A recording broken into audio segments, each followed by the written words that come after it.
Salut tout le monde, bienvenue sur la chaîne Rickly Fighters. Les amis, nous allons parler du chapitre 87 de Dragon Ball Super, qui était un chapitre plutôt époustouflant, magique, magistral, avec beaucoup de rebondissements, beaucoup de surprises et un peu de fight. Et pas mal de petites punchlines comme ça de Freezer par-ci par-là. Vous allez voir que ce chapitre quand même, je l'ai quand même vraiment kiffé. Voilà, je lui donne d'ailleurs la note de 7,5. Quelle est votre note les amis? N'hésitez pas à le dire en commentaire. Et donc que la partie commence, que la fête commence, que la fête continue même, j'ai presque envie de dire, puisque nous avons fait un live hier les amis. Et d'ailleurs il y a un petit live sur la chaîne de Boo Fighters dès demain, le samedi bien entendu, le samedi 20 août les amis. Et il y en a un autre chez notre ami Je Fonce le 21 août les amis. Donc voilà, ce sera le soir bien entendu. Et maintenant que ça c'est fait, petite info, c'est que déjà le chapitre 88 ne sortira pas le mois prochain. Mais attention, ça vous le saviez déjà, j'en suis sûr. Mais la chose que vous ne saviez pas les amis, c'est que en fait nous n'avons pas encore de date de prévue pour le chapitre 88. Ce qui veut dire qu'il peut peut-être sortir dans 2 mois, 3 mois, 4 mois, 2 ans, 3 ans. Voilà, c'est une durée indéterminée cette petite pause. Ah, ça risque d'être compliqué si ça dure aussi longtemps. Enfin bon, on va quand même parler de ce chapitre et puis on va essayer de théoriser sur la suite. Et puis surtout, on va peut-être faire une petite critique concernant cet arc. Parce que oui, là maintenant, on est arrivé sur la fin de l'arc les amis. Alors, que s'est-il passé de si incroyable? Eh bien déjà, nous avons eu du Monaito. Monaito qui est venu avec un petit power-up. Il a permis au Saiyan de pouvoir être mieux guéri, complètement guéri d'ailleurs. Et là, petite chose plutôt surprenante, c'est que Gas n'a pas dit son dernier mot. Il est revenu avec une version stylée, cool, magnifique, stylée, comme je viens de le dire, tout simplement. Avec une version un peu zombie. Et ça lui va très bien. Plus il devient, il s'approche des poussières, parce qu'il va devenir poussière les amis dans ce chapitre. Et plus il est séduisant, parce que même sa version squelettique au sol, j'ai kiffé. Oui, quand il était mort, parce que oui, il va mourir. Là, attention, vous allez me dire, ouais, mais tu spoil. Non, je ne spoil pas, c'est prévu, c'est une vidéo qui va spoiler. Ah, c'est quand même la review, les amis, tout simplement, hein. Attention. Et donc, du coup, Gas, il est venu, bam, il a tué Monaito. Ça, c'est ce qu'on pourrait croire, mais ce n'est pas le cas, parce qu'il va être finalement encore en vie grâce à notre ami. Oui, ce qui va arriver, mais ça, c'est bien plus tard. Alors, le petit Gas, il va commencer son combat, il va continuer son combat, et Goku et Vegeta vont se mettre à pleine puissance tous les deux. Et Goku et Vegeta vont quand même bien combattre. C'est ça qu'il faut souligner les amis, parce que je ne vais pas vous faire un résumé complet concernant ce chapitre. Bien entendu que je ne vais pas vous faire un résumé, parce qu'il y a une vidéo déjà qui est faite pour ça.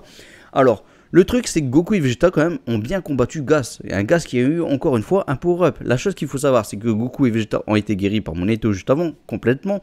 Et donc là on voit surtout que Goku et Vegeta, eh bien franchement ils sont efficaces à deux, autant efficaces l'un que l'autre. Et donc, chose qu'on peut en tirer les amis, c'est que finalement ils sont plus ou moins du même niveau. Et d'ailleurs Goku et Vegeta, ils parlent du fait qu'ils devraient encore progresser. Et c'est vrai qu'ils ont encore pas mal de choses à faire, à apprendre pour devenir plus forts. Et justement il va avoir un élément déclencheur qui va faire que plus tard certainement ils vont progresser bien plus. Mais ça on en reparle dans quelques instants les amis. Et justement quel est cet élément déclencheur? Ce n'est pas un élément bien entendu, c'est une personne. Et bien c'est Freezer. Freezer qui arrive, qui fonce vers Gas, qui d'ailleurs lui-même fonçait vers Freezer. Et là en un instant, bam, il met sa version Black Freezer comme ça. Piou! Transformation, transmutation, j'ai presque envie de dire les amis. Bam, un coup de poing dans le bide de Gas. C'en est fini de lui, de Gas. Il devient poussière, il devient un squelette au sol. C'en est fini de lui. Elec a les chocottes. Elec a les chocottes, bien entendu. Et donc du coup, Freezer nous explique qu'il connaissait les plans de Freezer depuis longtemps, depuis 40 ans, il était au courant depuis le début, mais il a laissé agir, il avait besoin de lui, voilà, pour le travail tout simplement, pour le business tout simplement les amis. Et donc il a laissé continuer, croire des choses, et puis de toute façon, Freezer savait que tôt ou tard, il aurait pu s'en débarrasser quand il voulait. Et donc du coup, petite punchline de la part de Freezer, qui nous dit que en fait Elec c'est le plus mauvais de tous les Hittars. Oui, et pourquoi il lui dit ça? Tout simplement parce qu'il ne sait pas combattre. Il utilise son petit flingue, ok, mais finalement il ne sait pas combattre. Les deux autres, même Maki et Oil, eux savent mieux combattre. Ah ouais, Elec t'es très mauvais, et donc tu vas mourir comme une vermine. C'est très très beau les amis, ça c'est très très beau. Et bam, qu'il l'explose avec une grosse boule comme ça rappelle un petit peu Trunks d'ailleurs, qui avait explosé Freezer. Bon, voilà, ça m'a rappelé un petit peu ce moment-là, mais surtout, il avait fait une grosse boule comme ça à Zorg aussi, voilà. C'est pas Zorg, c'est le colonel, le sergent Cold, les amis. Voilà, le roi Cold. Donc vous m'avez compris les amis. Mais bon, du coup, revenons un peu à nos moutons. Là, le Freezer, ensuite, ben voilà, contre toute attente, Goku et Vegeta se disent mais comment tu as fait pour battre Gasque, nous qui n'avons pas réussi limite à le toucher quasiment. Bon, il y a eu quand même du beau fight, hein, quand même. Il y a quand même Goku et Vegeta qui ont fait une bonne combinaison à deux, tout ça. Ils étaient prêts même à faire une sorte de Garlic Roll, voilà, combinés ensemble. Ça aurait pu être pas mal. Ça ne s'est pas fait. Mais du coup, en tout cas, Freezer met sa transformation, la Black Freezer comme ça, la version Black. Et ça lui va tellement bien, pourtant ce n'est qu'un changement de couleur. Mais le titre de Black Freezer, c'est magnifique, c'est génial. Et puis ça lui va très bien, c'est vrai que j'aurais préféré quand même une nouvelle transformation. Voilà, là c'est la simplicité d'utiliser des couleurs. Mais on est dans DBS et je commence à m'y faire, hein. Dans DBS c'est plus des couleurs que des transformations. Il n'y a que Gas qui a quand même eu le droit à pas mal de transformations. Mais là on est sur autre chose parce que c'est quand même le boss. Moro aussi a eu pas mal de transformations finalement quand on regarde. Bah ouais, tout simplement. Mais bon, bref, du coup, il se met en Black Freezer, en Black Freezer. Il nous explique aussi qu'il est parti 10 ans dans une salle d'esprit du temps, voilà, qu'il a trouvé dans une planète ou dans un autre monde, apparemment. Et donc, du coup, ça lui a permis de progresser en s'entraînant 10 ans. 10 ans, ce qui lui a permis d'avoir cette puissance, les amis, ce power-up. Et donc, il fonce, bam, un coup de poing dans le ventre à Goku et Vegeta en même temps. Bing! Et ouais, ça résonne, ça fait mal, il décolle. Tout simplement, on n'en parle plus, Goku et Vegeta au sol. Et là, il y a eu un petit moment tragique quand même avant que ça se passe, tout ça. C'est le petit moment où Granola, il voyait la mort de Moneto. Il n'a même pas pu combattre réellement. Et voilà, il avait peur, mais du coup, au moment qu'il s'évanouit vraiment, finalement, Black Freezer, lui, s'en va. Il dit qu'il n'était pas venu pour tout ça. Voilà, bon, il prend Maki Oil en tant que cuisinier et serveuse. Et donc, du coup, lui repart de son côté. Voilà, ça, c'est du bon Freezer. Magnifique, splendide, génial, belle apparition et belle disparition, même j'ai presque envie de dire aussi, tant qu'à faire. Oui, il vient comme il est parti. Enfin, il repart plutôt comme il est venu, tout simplement. Et du coup, là, il y a Whis qui arrive et qui guérit tout le monde. Voilà, bon, qui guérit surtout Moneto. Donc, Moneto n'est plus mort. C'est une petite faveur que lui a apporté justement Whis, voilà, pour Goku. C'est une petite faveur. Donc, Goku, tu lui en dois une. Et c'est Beerus qui a envoyé Whis. Et donc, pourquoi Beerus a envoyé Whis? Tout simplement pour que Goku et Vegeta cuisinent un petit peu pour Beerus. Oui, Beerus ne veut pas manger du pâté pour ça cette nuit, ce soir, les amis. Il veut manger du yakisoba. Bon, si je dis pas de bêtises, ça s'appelle le yakisoba.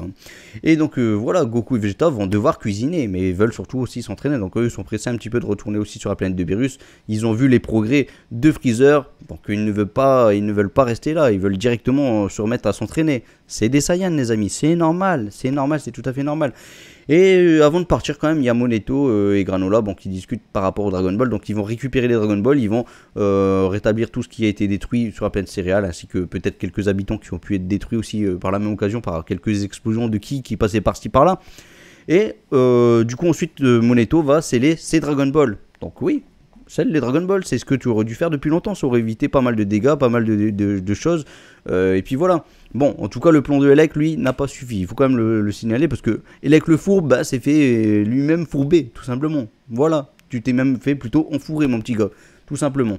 Bon, bref, qui s'y frotte s'y pique, tout simplement, vous m'avez compris. Et donc, du coup, là, Vegeta va discuter un petit peu avec Granola. Et du coup, il va dire à Granola, ça serait bien de combattre une fois de plus prochainement l'un contre l'autre. Bon, c'est un petit match amical, les amis, un petit combat, un petit entraînement amical comme ça.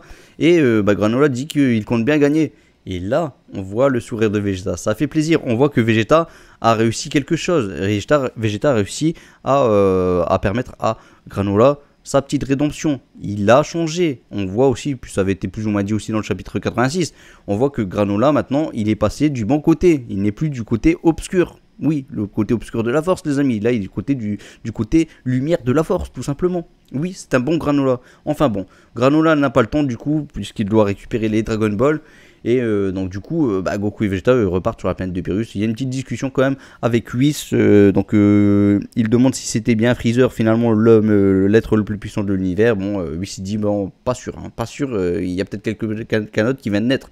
Donc voilà comment on finit ce chapitre. Et donc là, on nous laisse sur de la hype. Qui peut être cette personne? Bon les amis, tout de suite, je vais peut-être vous y répondre. Alors, déjà, on peut se poser déjà deux questions. Est-il gentil, est-il méchant, cet être dont parle justement Whis, dont parle le poisson oracle surtout. Si c'est un gentil, ça peut être Granola. Pourquoi? Parce que justement Granola maintenant, il est du bon côté. Il a compris de ses leçons. Maintenant, on sait qu'il lui reste 3 ans de vie. On nous dit pas réellement si finalement il va remettre son espérance de vie quelque part au fond de lui, voilà, s'il va récupérer ses 150 ans de vie, tout ça. Mais bon, rien n'empêche, excusez-moi, que peut-être plus tard Vegeta ou Goku, n'importe qui d'ailleurs, peuvent redonner de la vie à notre ami Granola. Rien n'empêche ça, les amis, on est dans Dragon Ball, tous les souhaits sont possibles quasiment, j'ai presque envie de dire. Donc voilà, on peut s'attendre à ça, on peut s'attendre à ce que même Torombo redonne la vie à Granola.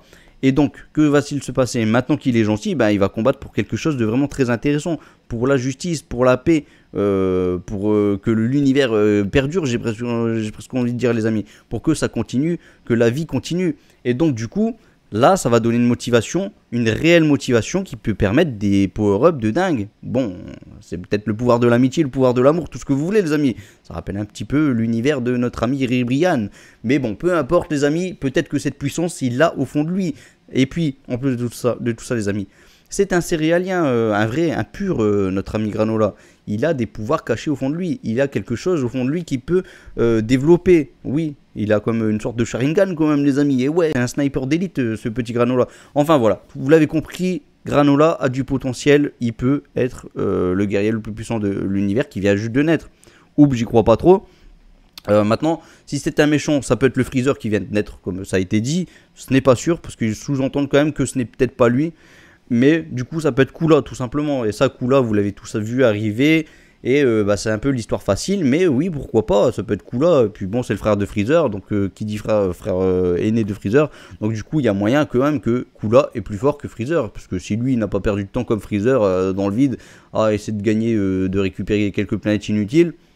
Peut-être que lui, il a fait des bonnes choses pendant toute sa vie. Et là, il n'y a pas de souci, puisque le mec, il serait canonisé en nous disant, bah, il est plus fort que Freezer, il est plus fort que tout le monde. Lui, il s'est réellement entraîné. Lui, il aime peut-être le combat, je sais pas. Et ce qui pourrait être intéressant, c'est que là, du coup, on aurait du Freezer, on aurait du Koola. Et du coup, il y aurait cette petite chamaillerie entre frères. Il pourrait vraiment avoir un personnage vraiment développé de Koola. Parce que finalement, Koola, dans les OAV, tout ça, c'est un peu du copier-coller quand même de Freezer. Voilà, je vous le dis honnêtement, c'est un peu du copier-coller de Freezer dans sa façon d'être, même dans ses erreurs. Il a même fait les mêmes erreurs. Il le dit lui-même quand il va mourir. J'ai fait les mêmes erreurs que mon frère. Oui, bah ouais, ne fais pas les mêmes erreurs, mon petit gars. Voilà, et puis bon, c'est un personnage très apprécié par les Japonais. Donc oui, il peut être largement mis en avant. Ensuite, Freezer, je vous l'explique tout de suite. Freezer, avec quelques petites histoires par-ci par-là, il pourrait faire partie entre guillemets de la Z-Team. Quand je dis de la Z-Team, ça ne veut pas dire qu'il est gentil. Ça veut dire que Freezer aura toujours son petit côté à lui. Son petit côté, je suis un salaud, je vous le dis honnêtement le mot salaud, je suis un salaud, je suis un méchant, je suis machiavélique. Mais finalement, c'est juste pour nous montrer qu'il va être sans pitié avec ses ennemis. Mais finalement, j'ai l'impression qu'il va toujours être du côté de Goku. Oui, parce que depuis le tournoi du pouvoir, j'ai l'impression qu'il a changé. Il y a même eu un petit air de Freezer, voilà, qu'on l'était retourné comme ça, qu'on Whis lui a enlevé l'auréole. Eh ben, on a vu l'air de Freezer, alors de dire je m'y attendais vraiment pas, vous avez tenu votre promesse, tout ça. Et il y a eu quelque chose, il y a eu un petit déclenchement là, à ce moment-là, j'ai l'impression. Mais bon, voilà, au contact de Goku, il y a beaucoup de personnes qui changent. Et je pense que Freezer a beaucoup changé dans DBS. Parce que dans DBS, le truc, c'est pas un problème, pas loin de là. C'est que les Japonais adorent Freezer. On ne peut plus se débarrasser de lui, les amis. Je ne pense pas qu'on peut se débarrasser de Freezer. Maintenant qu'on a ramené Freezer, on va faire satisfaire tous les fans, tous les Japonais surtout, de Freezer. Donc ouais, là il y a eu du Freezer, là ils l'ont remis à niveau, ils ont mis du Black Freezer. On ne peut plus faire machine arrière, les amis. On a osé le mettre, maintenant il faut qu'il reste. Voilà, on ne va pas se débarrasser de lui. On ne peut plus, les amis. Moi, je vous le dis, honnêtement, Freezer fait maintenant clairement partie de la Z-Team. D'une façon un peu bizarre, oui, mais il fait partie de la Z-Team. Voilà, bon, c'est mon avis. Je suis resté beaucoup de temps par rapport à ça, mais voilà. Bon, on parle maintenant d'un gentil, on parle d'un méchant. On peut aussi avoir le côté neutre, les amis. Le côté neutre, c'est qui? C'est Broly, voilà. Le Broly qui, finalement, se contrôle pas. Bon, pour le moment, il se contrôle pas, hein. Totalement, on l'énerve, et ben le mec c'est un mec gentil, mais quand on l'énerve, il faut pas le chercher, hein. Moi je vous le dis, les amis, il faut pas chercher Broly, ne le cherchez pas, parce que si tu cherches Broly, tu vas le trouver directement, hein. Et bing, ça rigole pas avec Broly. Non, Broly c'est, puis bon, Broly c'est le personnage très apprécié, très apprécié, les amis. Donc voilà, Broly, il faut surtout pas qu'il fasse des erreurs, moi je vous le dis tout de suite.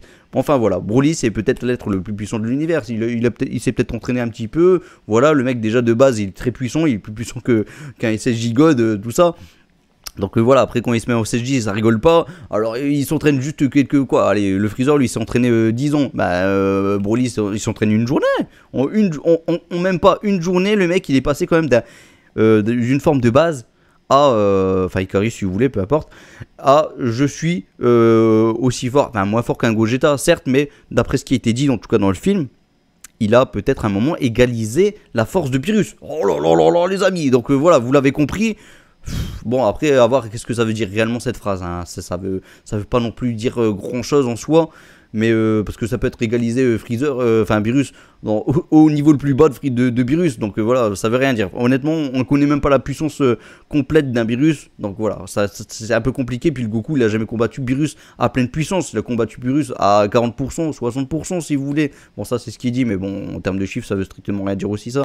Bon, faut faire abstraction parfois de certaines choses dans DBS. Vous l'avez compris depuis longtemps, j'imagine. Mais voilà, dans le prochain arc, j'imagine et j'espère que là maintenant, on pourra avoir une ellipse déjà, et je pense vraiment que ça va se faire, hein. Je vois pas pourquoi ça se ferait pas. Voilà, ça se passerait du coup là, fin d'arc, et on nous dit ensuite le film DBS super-héros, ben il a eu lieu, et ensuite on passe à la suite de ça.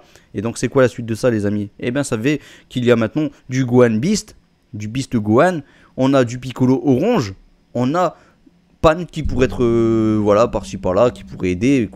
On va voir, c'est pas non plus le must, hein, Pan, vous allez me dire, mais c'est un personnage que j'ai trouvé quand même attachant dans le film DBS super-héros. Donc oui, elle pourrait quand même avoir des belles petites apparitions, des beaux petits gags. Goten et Trunks qui ont été quand même mis en avant dans le DBS super-héros. On peut les remettre en avant avec des petites fusions, en espérant que ça va pas être que des fusions ratées à chaque fois. Mais on a vu que dans DBS super-héros, c'est bon, là, l'histoire partie. Ils savent maintenant faire la fusion. Ils savent maintenant encore comment faire. Ils savent le refaire tout simplement. Et donc du coup voilà, pas mal de personnages qu'on peut remettre en avant. Et justement j'espère qu'on va remettre un peu la Z-Team, vraiment toute la Z-Team en avant. Bon, on peut peut-être oublier un peu plus. Bon attention, je vais m'attirer les foudres là. Peut-être on peut mettre Kuririn, Tenshin Han, tout ça en retrait un peu plus quand même. Mais j'ai rien contre le fait qu'on les met en avant, surtout Yu Yamcha. Mais attention, Kuririn, vaut mieux peut-être le mettre parce que sinon Chris ne va pas être content, je pense, si je dis trop de fois ça. Enfin voilà, vous m'avez compris les amis. Il y a pas mal de hype derrière tout ça, pas mal de hype sur un prochain arc pour avoir du Vegeta qui pourrait s'entraîner un peu à sa façon. Il pourrait y aller voir sur la planète Sarada dans l'univers 6. Voilà, ils pourront en apprendre des choses sur ses origines, tout ça. Puis ça lui permettrait peut-être d'en apprendre un peu plus sur peut-être une évolution de son Ultra Ego. Donc voilà, vraiment pas mal de choses derrière qu'on peut avoir. Le Goku Ultra Instinct, bah lui, je pense qu'avec son scooter, peut-être qu'il pourrait l'écouter. Vous savez, à la fin de ce chapitre qu'on vient d'avoir là. Le 87, il a récupéré le scooter de son père.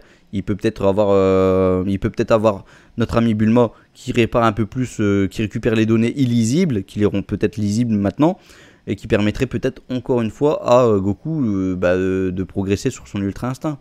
C'est un exemple, bien entendu, j'y crois pas à ce que je viens de dire, mais en tout cas, il pourrait peut-être en apprendre un peu plus sur son père.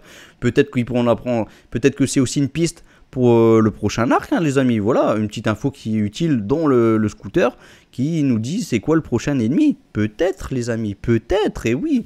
Petite chose encore, peut-être que le Freezer s'est fait un ennemi ou qu'il va se faire un ennemi prochainement et qu'il aura besoin de Goku et Vegeta pour y aller se le manger, se le déguster, se le fighter, les amis. Voilà, voilà, voilà, voilà. Je peux encore vous citer tellement d'arcs comme ça, les amis. J'avais déjà fait une vidéo, voilà, à l'époque, il y a longtemps, avec Boo, concernant des prédictions sur des futurs arcs.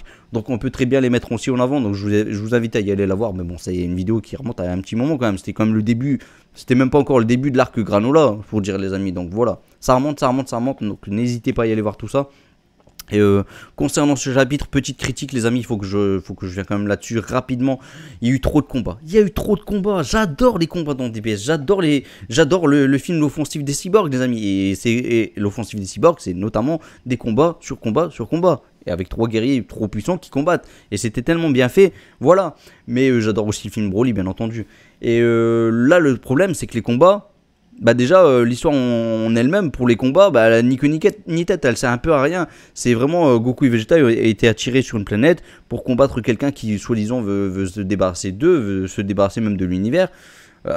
Finalement ce n'est pas le cas, ils ont même pas parlé avec eux, ils ont même pas discuté avec eux, alors que c'est des méchants eux-mêmes qui ont attiré Goku et Vegeta sur cette planète pour que finalement ils s'entretuent entre eux. Donc c'était complètement con. Finalement, le Freezer qui on parle de lui depuis le début, bon, ça c'était la belle chose quand même. On nous dit que Freezer c'est le plus fort, alors que c'était pas le cas du tout. Du moins, c'est ce qu'on pouvait se dire dès le départ. Et finalement, Freezer revient comme le plus fort. Donc ça, c'était beau, les amis. Ça, c'était bien fait, ça, franchement, magnifique. Et donc, du coup, voilà, le Freezer arrive à la fin. Et puis finalement, le combat, c'est un peu, on dirait une petite embrouille dans la cour de récréation, les amis. Voilà, ni plus ni moins. C'est ça un peu l'histoire, franchement. Et même le gars, aucune émotion. C'est ça qui est dommage, parce que le mec, j'avais un peu de la pitié quand même pour lui. Et surtout, franchement, ça, son style à lui.